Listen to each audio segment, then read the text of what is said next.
Good morning all of you. Jurisprudence में पढ़ा रहा था आप लोगों को। जूरिस्प्रूडेंस में कल बताया था क्या विधि, लॉ क्या है, लॉ के प्रकार, लॉ खत्म हो गया। ठीक है, आज मैं बताऊंगा विधि के स्रोत। विधि के स्रोत के रूप में क्या है, sources of law.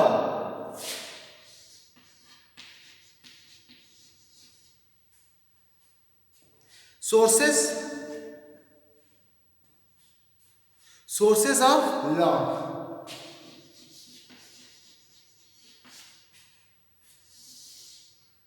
Sources of law, विधि के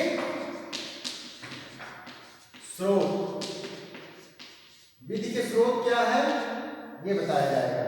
ठीक, विधि के स्रोत जैसा कि आप लोग जानते हैं कि विधि के स्रोत के रूप में क्या क्या होंगी, क्या क्या चीजें विधि के स्रोत में सहायक होती हैं। विधि बनने के लिए, ठीक, क्या क्या स्रोत होता है, क्या क्या चीजें होनी चाहिए जिससे विधि एक वैदिक विधि बन जाए, जिसका अस्तित्व आ जाए। ठीक, उसके लिए क्या क्या स्रोत होने चाहिए। तो पहला क्या स्रोत है, रूढ़ि। विधि का पहला स्रोत क्या है, रूढ़ि।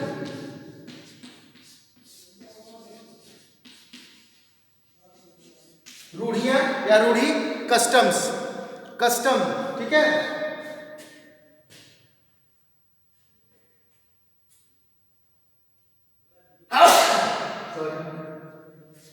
रूढ़ि, कस्टम।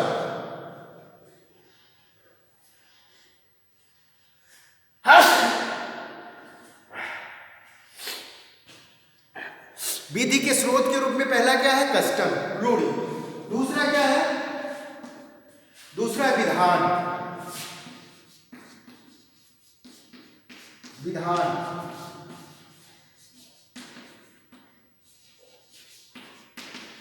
लेजिस्लेशन, विधान, लेजिस्लेशन। तीसरा क्या है, पूर्व निर्णय।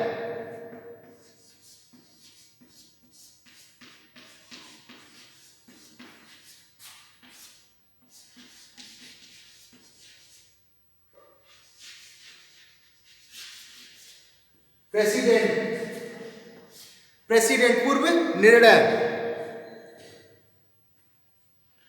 पूर्व निर्णय, इसे ही न्यायपूर्व निर्णय कहते हैं। ठीक है, इसे ही क्या कहते हैं, न्यायपूर्व निर्णय, न्यायिक पूर्व निर्णय, जुडिशियल प्रेसिडेंट,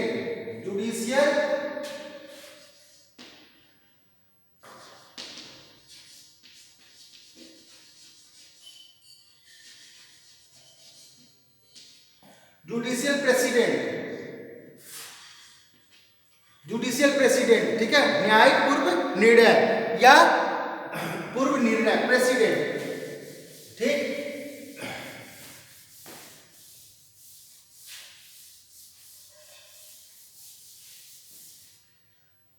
चौथा क्या है, साम्य। चौथा क्या है, साम्य। इक्विटी, साम्य, इक्विटी। ठीक, धर्म,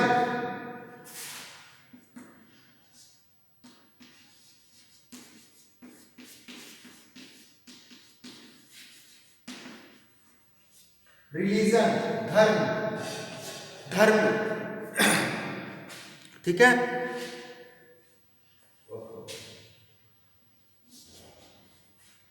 रिलीजन, धर्म।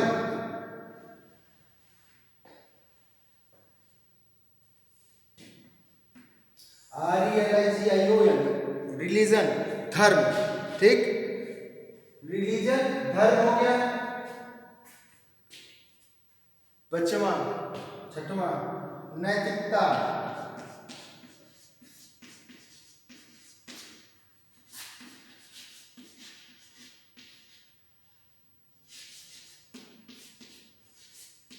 मोरालिटी, नैतिकता। ठीक है, ये क्या है, ये सब सारी चीजें विधि के स्रोत के रूप में है। विधि बनने से पहले की ये सारी तरीके हैं, अभी और भी हैं। ठीक है, 7वां क्या है? 7वां है सामाजिक मान्यताएं तथा लोकमत।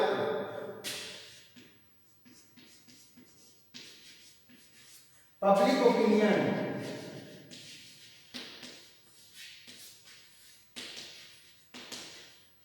पब्लिक ओपिनियन, सामाजिक मान्यताएं या लोकमत। पब्लिक ओपिनियन, सोशल,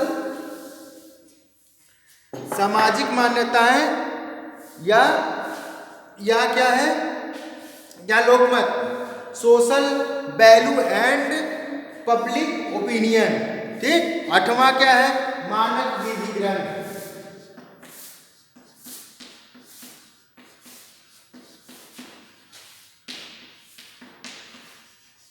मानक विधि ग्रंथ, standard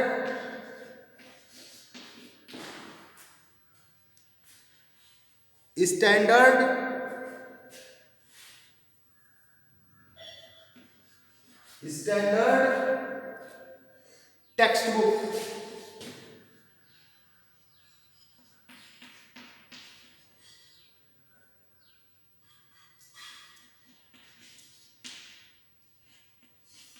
standard law book. Standard law book. ठीक।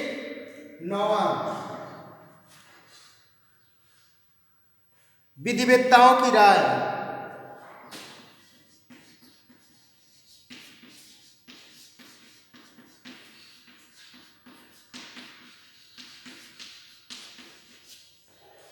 विधिवेत्ताओं की राय, ओपिनियन ऑफ ज्यूरिस्ट।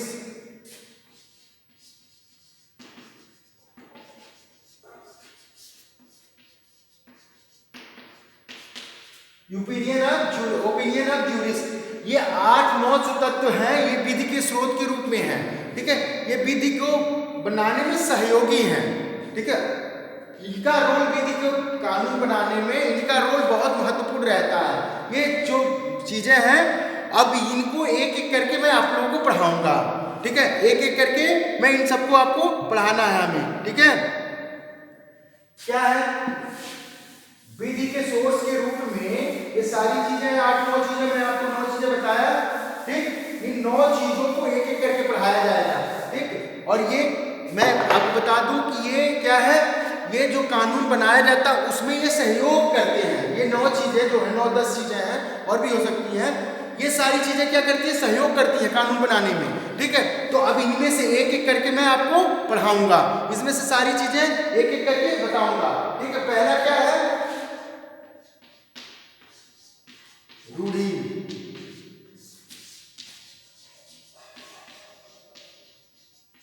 कस्टम। अब रूढ़ी पढ़ना है हमें। पहला विधि के स्रोत के रूप में क्या है? रूढ़ी। रूढ़ी को हमें पढ़ना है। रूढ़ी क्या होती है, रूढ़ी कब विधि बन जाती है, रूढ़ी में क्या क्या आवश्यकता तो हो सकते होंगे। ठीक है। ये सारी चीजें हमें आपको बतानी है। ठीक। और ये एक एक करके पढ़ना है। ठीक। तो पहला क्या है? रूढ़ी में क्या है? हम रूढ़ी को पहले समझते हैं क्या होती है? तो रूढ़ी शब्द क्या है? रूढ़ी शब्द का प्रयोग ऐसी जनरीतियों के लिए होता है। रूढ़ी शब्द का प्रयोग ऐसी जनरीतियों में लोगों की रीतियों के तौर पर होता है जो समाज में बहुत समय से प्रचलित हो, जो समाज में पीछे से बहुत पुरानी हो, बहुत दिनों से प्रचलित हो। ठीक। जब जनरीतियों को पीढ़ी दर पीढ़ी प्रथाएं पीढ़ी दर पीढ़ी हस्तांतरित किया जाता है तो वे प्रथाओं के नाम से जानी जाती हैं। मतलब ऐसी जनरीति हो, ऐसी लोक रीति हो जो पीढ़ी दर पीढ़ी चली आ रही हो। ठीक है। ठीक। पीढ़ी दर पीढ़ी चली जा रही हो और पीढ़ी दर पीढ़ी एक दूसरे को हस्तांतरित होती आ रही हो। तो इसे ही हम प्रथा या रूढ़ी के नाम पे, रूढ़ी के नाम से जानते हैं। ठीक है। इसे ही हम प्रथा और रूढ़ कहते हैं। ठीक। मतलब पीढ़ी दर पीढ़ी प्राचीन काल से हो, प्रचलित आ रही हो, पीढ़ी दर पीढ़ी एक दूसरे को ट्रांसफर होती आ रही हो, तो ऐसी जो चीज जो होगी वो प्रथाएं होंगी, रूढ़ी होंगी। ठीक। जानी जाती है। प्रथाएं नवीनतम की विरोधी होती है। नवीनता की विरोधी मतलब 10 सालों से ही कोई ऐसी प्रथा चल रही हो उसे वैध नहीं माना जाएगा। ठीक है। और ये कार्य करने के परंपरागत तरीके पर जोर देती है। ये क्या करती है, जो ये रूढ़ी है, ये कार्य करने के परंपरागत जो परंपराओं से चली आ रही है, पीढ़ी दर पीढ़ी चली आ रही है, उस पर जोर देती है। ये नहीं कि कोई नवीन प्रचलन हो गया तो उसे मान लिया जाए तुरंत, ये प्रथा नवीन होगी तो नहीं होगी। नवीनता की ये विरोधी है। नवीन चीजें, नवीन प्रथा, जो नवीन जन रीतियां चली आ रही है, उसे प्रथा नहीं बनाया जा सकता। ठीक, देखो एग्जाम्पल के तौर पे क्या है, जलीकट्टू तमिलनाडु का एक लोक खेल है। ये 500 सालों से चली आ रही है, 500 सालों से पीछे से चला आ रहा है। ठीक है, इसलिए वो वैध है, अभी मनाया गया। ठीक है, अब वो वैध है। ठीक, ऐसी ही परंपराएं चली आ रही हैं, ऐसी जो बहुत प्राचीन हो और पीढ़ी दर पीढ़ी चली आ रही है, उसे विधि भी संरक्षित करता है। ठीक, अब क्या है, रूढ़ की परिभाषा।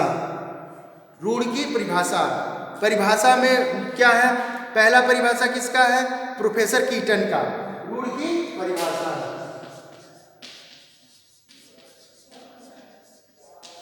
परिभाषाएं किसने दी है, पहले कीटन दी है। कीटन महोदय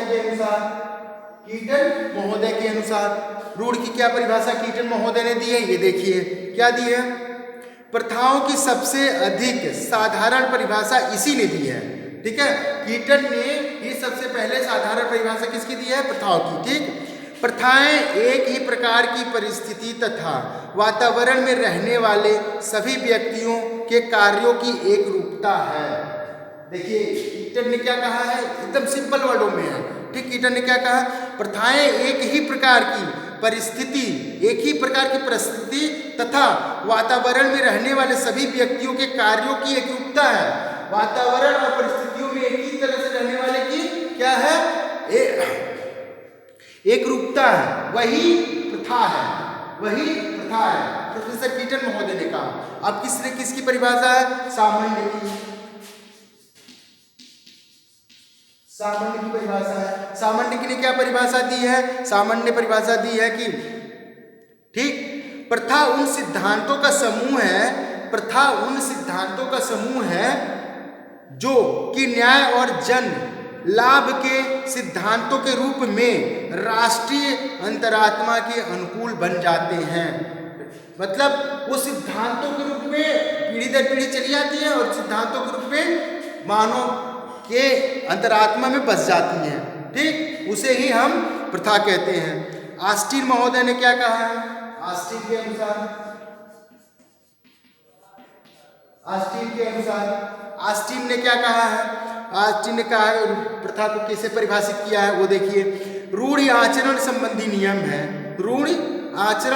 नियम है जिसका शासित लोग सहज एवं स्वैच्छिक रूप से पालन करते हैं, परंतु राजनैतिक प्रवर द्वारा निर्धारित विधि के रूप में नहीं है। राजनैतिक प्रवर के द्वारा, ठीक है, जो ऑस्टिन का कहना है कि जो लोग अपने ऊपर रूढ़ी ऐसी चीज है जो लोग अपने ऊपर शासित करते हैं, जिसे वही रूढ़ी है। ठीक है, अब क्या है, एलन के अनुसार, एलन महोदय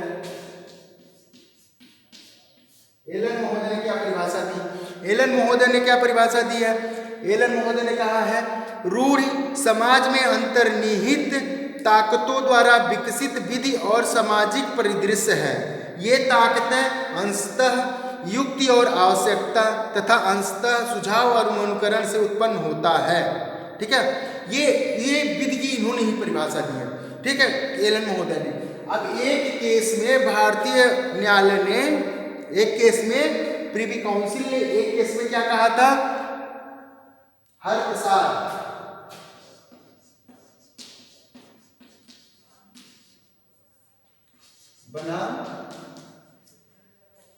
प्रसाद बनाम शिव दयाल।